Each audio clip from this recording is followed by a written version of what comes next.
और दोस्तों, आप सबका स्वागत है आपकी अपनी कक्षा में। आशा करते हैं आप लोग स्वस्थ होंगे, मस्त होंगे। आज आपके लिए बहुत ही महत्वपूर्ण कक्षा लेके आए, जो कि हिंदी साहित्य का सरल इतिहास चल रहा है। ये 9 कक्षाएं इससे पहले हो चुकी हैं। अगर उनको आपने नहीं देखा है तो इसी वीडियो के डिस्क्रिप्शन में आपको प्लेलिस्ट दी गई है इतिहास की, तो आप उनको देख सकते हैं। ठीक है, आशा करते हैं आपको ये कक्षाएं अच्छी लगती होंगी। तो वीडियो को लाइक करें, शेयर करें और सब्सक्राइब कर लें चैनल, ताकि जो कक्षाएं होने वाली हैं या होती हैं उनकी नोटिफिकेशन आपको मिल जाए। अगर कुछ परिवर्तन भी करना है, कुछ गलती होती है, तो आप वो भी कमेंट करके मुझे बताएं। चलिए चलते हैं अपनी कक्षा की तरफ। तो 9 कक्षाएं हो चुकी थी। आज 10वीं कक्षा है। ये तुलसीदास जी का काव्य वैभव का वर्णन कुछ पढ़ लिया गया था। कल थोड़ा सा स्वास्थ्य सही नहीं था, तो इसलिए थोड़ा ही पढ़ा गया था। आज भी थोड़ा स्वास्थ्य ठीक नहीं है, पर थोड़ा ही पढ़ लेंगे। थोड़ा ही पढ़ते हैं पर बहुत अच्छा पढ़ते हैं हम लोग। थोड़ा ही थोड़ा करके कहते हैं ना, बूंद बूंद से घड़ा भरता है। तुम थोड़ा थोड़ा पढ़ के पूरा इतिहास ग्रंथ खत्म कर सकते हैं। ठीक है, तो चलते हैं अपने कक्षा की तरफ। तो हमने इनका काव्य वैभव देखा था। तो उसमें सीता का वर्णन कन्या के रूप में, माँ के रूप में और प्रिया के रूप में किस प्रकार तुलसीदास जी ने अपनी रचना में की है, तो उसका एक पंक्ति है। जनक सुता जग जननी जानकी, अतिशय प्रिय करुणा निधान की। महत्वपूर्ण पंक्ति है। चलिए आगे देखते। तुलसीदास ने तत्कालीन सामंतों की लोलुपता पर प्रहार किया है। प्रजा द्रोही शासक तुलसी की रचनाओं में प्रायः उनके कोपभाजन बनते हैं। उन्होंने अकाल महामारी के साथ साथ प्रजा से अधिक कर वसूलने की भी निंदा की है। अपने समय की विभिन्न धार्मिक साधनाओं के पाखंड का भी उन्होंने उद्घाटन किया है। तुलसीदास के अनुसार जो बुरा है वह कलिकाल का प्रभाव है। यहाँ तक कि यदि लोग वर्ण आश्रम का पालन नहीं कर रहे हैं तो वह भी कलिकाल का प्रभाव है। विषमताग्रस्त कलिकाल तुलसीदास का युग है, जिसमें वे दैविक एवं भौतिक तापों से रहित सर्व सुखद राम राज्य का स्वप्न बुनते हैं। रामराज तुलसी की आदर्श व्यवस्था है। इसके नायक एवं व्यवस्थापक तुलसी के राम हैं। आगे देखते हैं। तुलसी आदर्श व्यवस्था का स्वप्न ही नहीं देखते हैं, उसके अनुसार वे अपने पात्रों को गढ़ते भी हैं।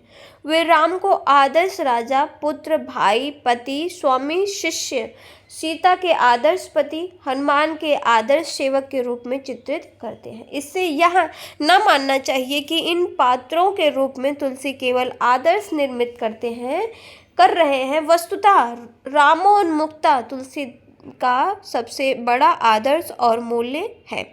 राम से विमुख होकर सभी संबंध त्याज्य है। देखते हैं कैसे इन्होंने राम से संबंध रखना है।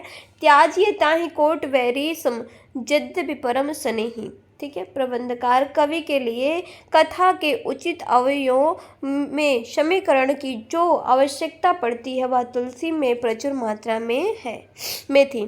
कथा में कौन सा प्रसंग कितनी दूर तक चलना चाहिए, इसकी इन्हें सच्ची पहचान थी। इसके साथ उन्हें कथा के मार्मिक स्थलों की भी पहचान थी। रामचरितमानस या अन्य कवियों में उन्होंने अधिक विस्तार उन्हीं अंशों को दिया है जो मार्मिक है, अर्थात जिसमें मनुष्य का मन देर तक रम या रस मग्न हो सकता है, जैसे पुष्प वाटिका प्रसंग, जैसे राम वनगमन संबंध, ठीक है, जैसे दशरथ मरण, ठीक है, जैसे राम की ग्लानि, जैसे वन मार्ग और जैसे राम की शक्ति। ठीक है, किसी स्थिति में पड़ा हुआ पात्र कैसी चेष्टा करेगा, इससे जानने और चित्रित करने में तुलसी अद्वितीय हैं। वे मानो मन के परम कुशल चितेरे हैं। चित्रकूट के राम और भरत मिलन के अवसर पर जो सभा जुड़ती है उसमें राम, भरत, विश्वामित्र आदि के वक्तव्य मध्यकालीन शालीनता और वचन रचना का आदर्श प्रस्तुत करते हैं। तुलसीदास जिस प्रकार ब्रज भाषा और अवधी दोनों भाषाओं पर समान अधिकार रखते हैं, उसी प्रकार प्रबंध और मुक्तक की रचनाओं में भी वे कुशल हैं। जैसे इन्होंने 2 भाषाओं का प्रयोग किया, ये अवधी में भी रचना इन्होंने की है और जो है ब्रज भाषा में है। तो जैसे उन दोनों भाषाओं पे इनका पूरा अधिकार था, वैसे ये प्रबंध और मुक्तक रचनाओं में भी पूरा अधिकार इनका था। ठीक है, तो चलिए चलते हैं आगे, देखते हैं। वस्तुतः तुलसी ने गीतावली, कवितावली आदि में मुक्तकों की कथा रही है। ठीक है, यह विरोधाभास इसलिए संभव हुआ क्योंकि इन मुक्तकों को एक साथ पढ़िए तो प्रबंध का और अलग अलग पढ़िए तो ये स्वतंत्र मुक्तकों का आनंद देते हैं। तो जैसे उनका पंक्ति है कवितावली की, बाल धी विशाल विकराल ज्वाल ज्वाल मानो लंका लील काल रसना पसारी है। तो ये अगर एक साथ पढ़ेंगे तो विरोधाभास और अतिशयोक्ति लगती है, पर अगर अलग अलग पढ़ें तो ये स्वतंत्र है, मुक्तक है। ठीक है, आगे देखते हैं। इनमें विनय पत्रिका की स्थिति विशिष्ट है। रामविलास शर्मा के अनुसार रामचरितमानस में तुलसी की करुणा समाजोन्मुख है, विनय पत्रिका का यह आत्मोन्मुख। बहुत ही महत्वपूर्ण बात है। रामविलास शर्मा ने क्या माना है? रामचरितमानस में तुलसी की करुणा क्या है? समाजोन्मुख है। क्या है? समाजोन्मुख। और विनय पत्रिका में यह आत्मनोन्मुख है। व्यक्तिगत एकांतिक अनुभूतियों की अभिव्यक्ति की दृष्टि से विनय पत्रिका भक्ति काव्य में अनूठी है। तुलसीदास अपने वर्ण विन्यास में तन्मय होकर रचना करने वाले कवि हैं। तो जो तुलसीदास किस प्रकार के कवि हैं? जो अपने वर्ण विषय है उनमें वर्ण विन्यास में तन्मय होकर मग्न हो जाते हैं, ऐसे कवि हैं वर्णन करने में। वे अंतर्दृष्टि से विषय को साक्षात करके शब्दबद्ध करते हैं। अपने कवि कर्म की असमर्थता बार बार प्रकट करना उनकी महान रचनात्मक क्षमता की सूचना मात्र है। तुलसी विद्वान और दार्शनिक रचनाकार हैं। तुलसी किस प्रकार के? विद्वान भी हैं और दार्शनिक रचनाकार हैं। वे सामान्य जन जैसा अनुभव कर सकते हैं, सामान्य काव्य भाषा में उसे व्यक्त कर सकते हैं और उनकी बहुत बड़ी शक्ति है। वो भक्त हैं, लेकिन उनके राम तक पहुंचने वाला रास्ता इसी लोक से होकर जाता है। इसीलिए वे महान लोक संग्रही कवि हैं। तो वो कैसे प्रकार के हैं? तो महान लोक संग्रही कवि हैं तुलसीदास। ठीक है, तुलसी की काव्य कला में उनकी नाद योजना अत्यंत महत्वपूर्ण है। वे वर्णानुप्रास के कवि हैं। तो वो किस प्रकार के कवि हैं? वर्णानुप्रास के कवि। वो लोक संग्रही कवि, वो वर्णानुप्रास के कवि हैं। तो ये सब ध्यान रखें। उन्होंने बोली विशेषता अवधी शब्दों में संस्कृत शब्दावली का ऐसा घुलाया है कि पूरी पदावली अवधी के ध्वनि प्रभाव में ढल जाती, इसलिए वे हिंदी के सर्वाधिक स्मरणीय कवि हैं। उनकी पंक्तियां हिंदी भाषी जनता की बोली में घुल मिल कर भाषा का मुहावरा बन गई है। कोई शब्द आकार इससे बड़ी सिद्धि की कल्पना नहीं कर सकता। तुलसीदास ने एक आदर्श व्यवस्था का स्वप्न देखा है। उनका आदर्श प्रधानता सवर्ण समाज का आदर्श है। वे वर्ण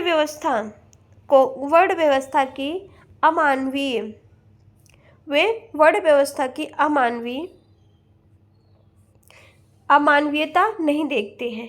कबीर आदि निर्गुण भक्त स्वयं अवर्ण थे, इसलिए वे इस अमानवीयता का अनुभव तुलसी की अपेक्षा नहीं अधिक करते हैं। लेकिन निर्गुण भक्त कोई लौकिक व्यवस्था का स्वप्न नहीं देखते हैं। वे लौकिक तापों से मुक्त केवल शून्य चक्र में ही पाते हैं। तुलसीदास की रचनाओं से जहाँ तक एक राम भक्ति शाखा की अभूतपूर्व श्रीवृद्धि हुई है, वहीं दूसरी ओर यह भी हुआ कि राम भक्ति शाखा के साहित्य में होने वाले परवर्ती कवि उनके आगे धूमिल पड़ गए हैं। इसी प्रकार तुलसी परवर्ती सगुण राम भक्त कवियों का साहित्य ऐतिहासिक महत्व अधिक है, साहित्यिक महत्व अपेक्षाकृत कम है। आगे देखते हैं। आगे हैं राम भक्त में नाभादास, 16वीं सदी के हैं। रामा भक्त नाभादास के हैं 16वीं सदी के। समय आप ध्यान में रखें क्योंकि समय इनका बहुत पूछा जाता है, तो समय इम्पोर्टेंट है। रामानंद के शिष्यों में से एक अनंतानंद थे। कौन थे? अनंतानंद। कल के कक्षा में हम लोगों ने पढ़ा है। उनके शिष्य कृष्णदास बिहारी थे। ये सन 1575 के आसपास वर्तमान में थे।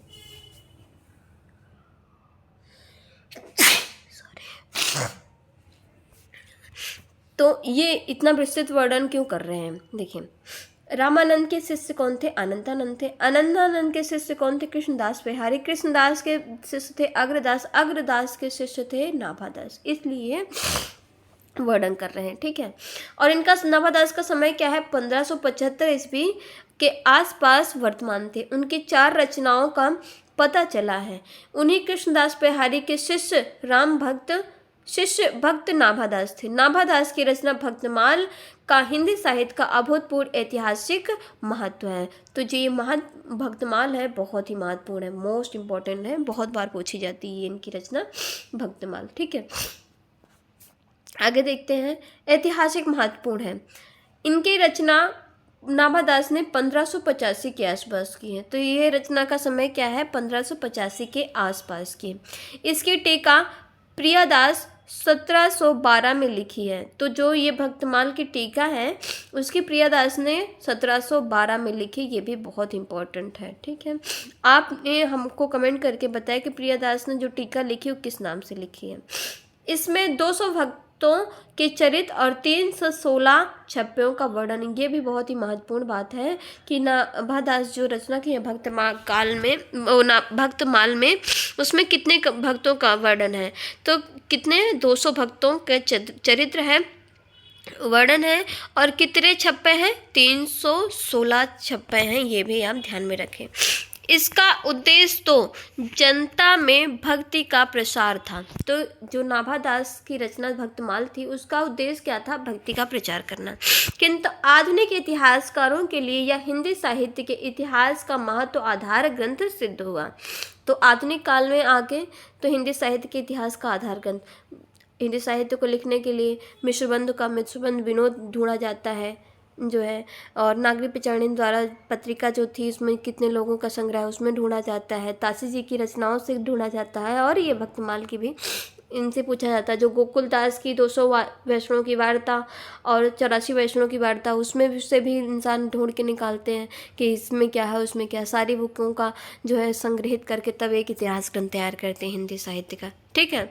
तो एक जो भक्तमाल था ये भी एक इतिहास ग्रंथ का आधार बना हुआ था। आगे देखते हैं। अवश्य ही इसमें भक्तों के चरित्र का वर्णन चमत्कारपूर्ण है, किंतु उससे मध्यकालीन वर्णन शैली के रूप में ग्रहण करना उचित है। तो जो शैली है वो कैसी? मध्यकालीन शैली, मतलब भक्ति काल के समय की है। इन चमत्कारिक वर्णनों से तत्कालिक जनता की मानसिकता का पता चलता है। मध्यकाल में तथ्य परकता पर कम ध्यान रहता है, वहाँ भाव प्रधान है, तथ्य गौण है। फिर भी इस ग्रंथ में रामानंद, कबीर, तुलसी, शूर बिहारी आदि के विषय में अनेक तथ्यों का भी पता चलता है।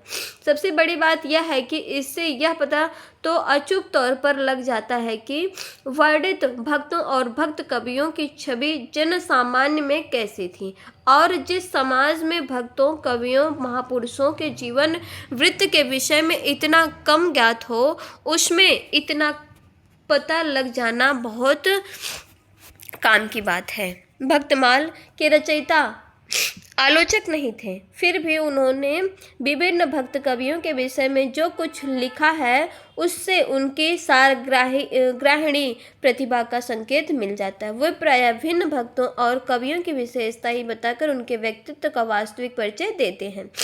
किसी भी मध्यकालीन चरित्र लेखन की तुलना में इस दृष्टि से नाभादास इस विषय में आज हमारे लिए अधिक महत्वपूर्ण है। कबीरदास के विषय में वो कहते हैं, कबीर कानी राख ही नहीं वर्ण आश्रम सठ दर्शनी। कबीर के 60 दर्शनों और वर्ण आश्रम का सम्मान नहीं किया है। मीरा के बारे में कहते हैं, निरअंकुश अति निडर रसिक जस रसना गायों। तो ये जो पंक्तियां हैं ये भक्तमाल की पंक्तियां हैं, ठीक है। नाभादास ने वर्णन किया है कबीरदास के बारे में। क्या लिखा है? कबीर कानी राखी नहीं वर्णाश्रम सठ दर्शनी। और मीरा के बारे में क्या कहा है, ये पंक्ति मोस्ट इंपॉर्टेंट है, ये पूछी गई है पंक्ति। निरंकुश अति निडर रसिक जस रचना गायो। ठीक है, उन्होंने राम कथा से संबंध काव्य लिखे हैं। इनके 2 अष्टयाम मिलते हैं, तो इनके 2 अष्टयाम मिलते हैं नाभादास के, एक गद्य में है एक पद्य में है। ठीक है, नाभादास को कुछ लोग डोम का मानते हैं, डोम जाति का मानते हैं। ठीक है, नाभादास को कुछ लोग डोम जाति का मानते हैं, कुछ क्षत्रिय मानते हैं। कहते हैं कि इनकी तुलसीदास से भेंट हुई थी। आगे देखते हैं कुछ अन्य राम भक्ति शाखा के अन्य कवियों को देखते हैं। ठीक है, राम भक्ति शाखा के कुछ अन्य उल्लेखनीय कवि प्राणचंद्र चौहान का समय 17वीं सदी है और हृदय राम 16वीं सदी है। कभी कभी ये रचनाएं ये पूछ लिया जाता है प्रश्न परीक्षाओं में कि कौन सा राम भक्ति शाखा से संबंध नहीं रखता है, यह कौन सा रखता है। तो आप ये ध्यान दें, जो प्राणचंद्र चौहान और हृदय राम है ये किस धारा से है, राम भक्ति धारा के कवि हैं।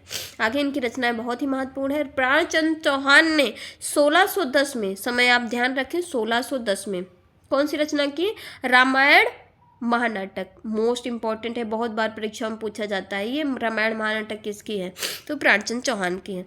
जो संवाद के रूप में, किस रूप में है, संवाद की, बातचीत के रूप में, जैसे हम एक दूसरे से बात करते हैं वैसे।